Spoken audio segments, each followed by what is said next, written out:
I recently got asked by a good friend of mine, Logan, what really happened to the kids' bodies in FNAF? Were they ever found? Whether you're an MCI 83 or 85 believer, there would have been an investigation into the children's deaths, right? Well, we know there was an investigation due to the newspaper clippings occasionally seen replacing the rules of safety signs in FNAF 1, normally appearing in the East Hall. So were the bodies ever found? And further to this, prior to the animatronics being in the FNAF 1 location, they were in FNAF 2 as the withered variants. So the children's bodies would have been inside them then. So whoever refurbished the withered animatronics in FNAF 2, ready for the FNAF 1 location, would have clearly seen the bodies inside the children. So who's seen them? What happened to the bodies? Were they ever found? We're going to answer all them questions in today's video, and you're not going to want to miss a single bit of this. The animatronic characters here do get a bit quirky at night. Now, the Missing Children's Incident, or MCI for short, was an event that occurred at Freddy Fazbear's pizza location, presumably in the 1980s, and a total of 5 children, presumably named Gabriel, Jeremy, Susie, Fritz and Cassidy, went missing at the pizzeria. Police suspected that a man dressed up in a costume resembling one of the animatronics, as implied on Night 6's phone call in the second game, and it lured them to a hidden room where they were murdered. Didn't you get the memo? The place is closed down, at least for a while. Someone used one of the suits. We had a spare in the back, a yellow one. Someone used it. Now none of them are acting right.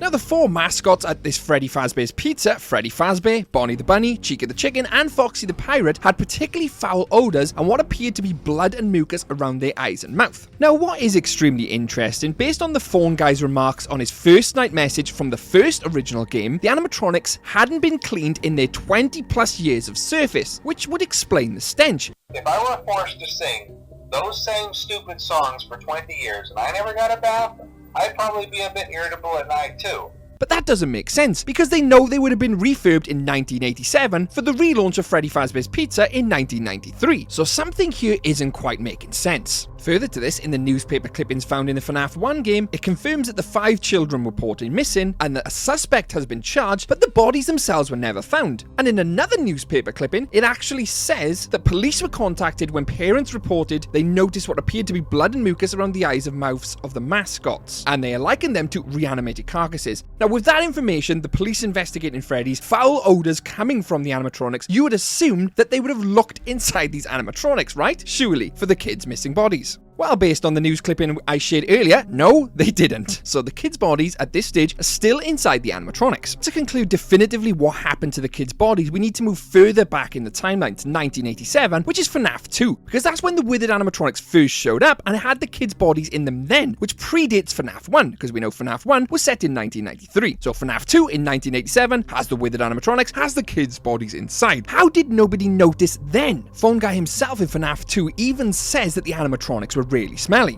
But they were just so ugly, you know, and the smell. So the company decided to just go in a whole new direction.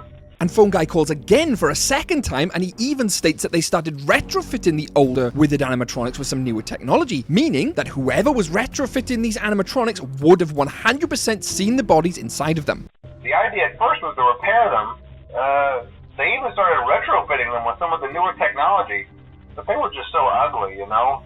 So at this point, they had 2 options. Either they would A, leave the kids' bodies inside of them, or B, remove the kids' bodies entirely. But let's look at the evidence we've got from FNAF 2. If you look at the withered Bonnie here sitting in the parts and service room, you can see inside his endoskeleton, and there is no visible indication that there's a body inside of it, even though it still stinks and smells. And if you look at all the other animatronics, there's definitely signs that they've been dismantled or tampered with in some way, indicating that Fazbear Entertainment or technician was trying to get inside of these animatronics without having to completely dismantle them and remove key components. Because there's even evidence for this, because obviously if you look at Bonnie, he's obviously missing the face, we know that, but also part of the endoskeleton 1 is missing. Not to mention Chica's jaw is all wide open and stretched, Foxy's jaw is broken and looks like it's forced open constantly, all indicating that they were trying to remove stuff from inside of these animatronics. And what were they trying to remove? The kids' bodies. But surely you would think that Fazbear Entertainment would have a duty to now report that these kids were actually killed. Well, no, because Fazbear Entertainment's contract, actually told by the phone guy, is that they're not to report people being killed, but actually missing. Take a listen to this. Upon discovering that damage or death has occurred, a missing person report will be filed within 90 days or as soon as property and premises have been thoroughly cleaned and bleached and the carpets have been replaced.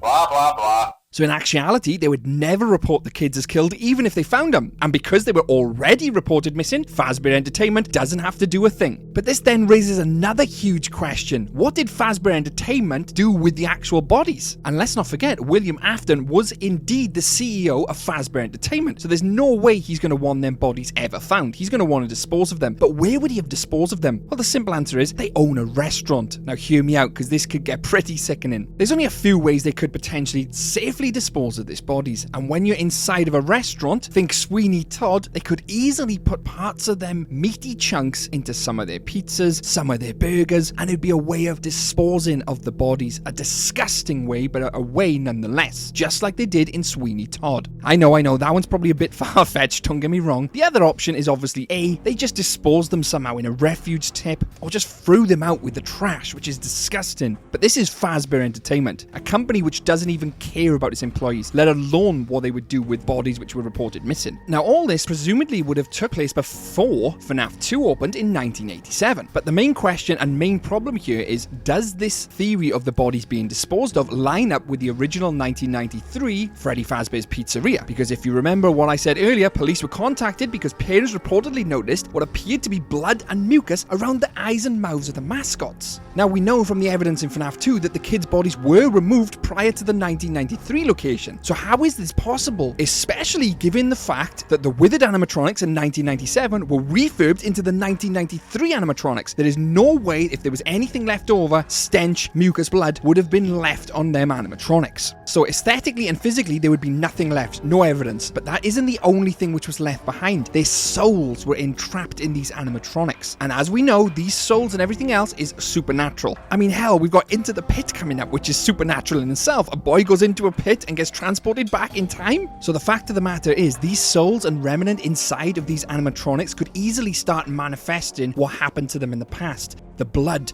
the smells, all the gooey mucus coming out of them. Even the brand new Into the Pit poster shows the spring Barney with black ooze coming out of his eyes. It's all but the rules of possession. This seems to be a thing which happens. Hence why these old animatronics with the bodies removed now still have the smell, blood and mucus oozing out of them. It starts to make sense. So in actual fact, what really happened to the kids' bodies is the fact that during FNAF 2, they were removed and disposed of. That is what the evidence tells us. There's no other way to put it, but where were they disposed of? That is still a mystery. And the fact that in 1993 they still stunk and still smelled, etc., is because of the supernatural aspect. And the fact that the police didn't find any bodies is because there was none to find. So even if they went in and the most obvious place to search would be these suits, they might have searched them, but there'd be no bodies to find because they were removed. That's actually what happened to the kids' bodies. Hope you've enjoyed today's video. If you did, hit the like button, subscribe for plenty more content. But I've got a question for you. What were the actual death orders of the MCI? And if you want to know all about that, I highly recommend checking out my timeline video right here.